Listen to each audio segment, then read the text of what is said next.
Hello friends, இன்னொரு நம்ம stick ice cream பண்ணுறதுக்கு என்ன பண்ண போகிறோம்? ஒரிஜினலாக இந்த ஆரஞ்சு கமலா ஆரஞ்சு தான் அது. இதையே நான் இப்போ இந்த சொலையெல்லாம் எடுத்து வச்சுருக்கேன். இதுலேயே நம்ம வந்து மோல்டில் போட்டு இந்த ஜூஸ் எடுத்து மோல்டில் போட்டு பார்க்கலாம். ஆரஞ்சு ஜூஸ் போட்டு எடுத்துன்னு வச்சு இதில் வந்து சுகர் மிக்ஸ் பண்ணிட்டேன். எவ்வளோ தேவையோ அவ்வளோ மிக்ஸ் பண்ணிட்டேன்.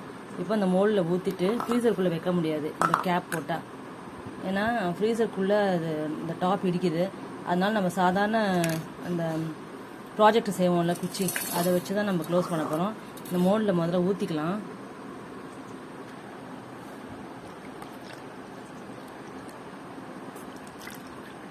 இது ஐஸ் மாதிரி தான் வரும், ஸ்டிக் ஐஸ் மாதிரி தான் வரும். அது வேணா நம்ம எதுலையும் கலக்கல, வெறும் ஆரஞ்சை வந்து ஜூஸாக போட்டிருக்கோம், அவ்வளோதான்.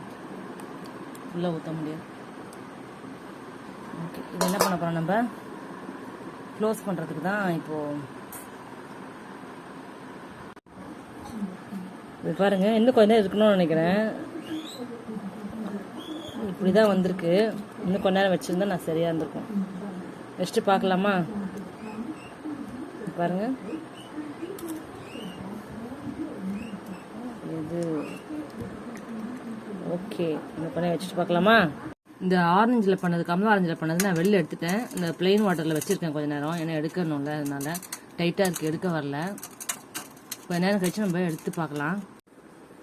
டிமோல்ட் பண்ணியாச்சு. இதை இந்த கமலா ஆரஞ்சில் பண்ணது இப்படி தான் வந்திருக்கு.